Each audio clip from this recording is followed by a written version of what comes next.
This is VIVO T1 Pro, and today I will show how you can bypass parental controls on this device.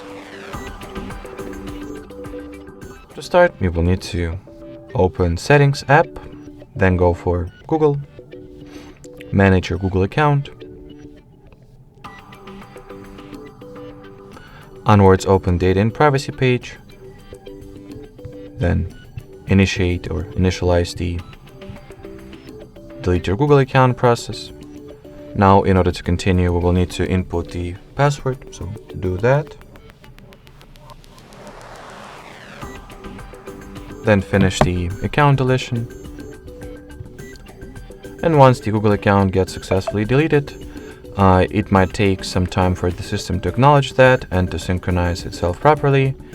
So let's see if that's already happened. Well, it happens right in front of our eyes right now, since as you can see the Google account disappears slowly. Let's relaunch the settings.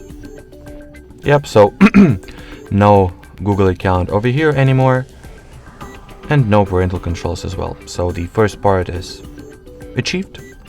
Now, once the parental controls were lifted off or disabled, you might want to recover or restore the Google account as well, so you will not lose it. That can be very easily done through logging in into Google app with it. I usually use the Google Play Store, but any Google app will do. So upon entering the email address of the deleted account, you should see the following message. So after this message appears, follow it by entering the account password. And 9 times out of 10 you will get the something went wrong error. That's completely fine. Just repeat the sign in, and the second time it usually allows you to go through. Yep, as you can see, I can now continue with the login. Thus,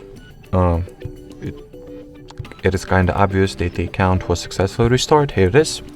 And the parental controls were turned off or bypassed as well. So that will be it for this video. Thanks for watching, and bye-bye.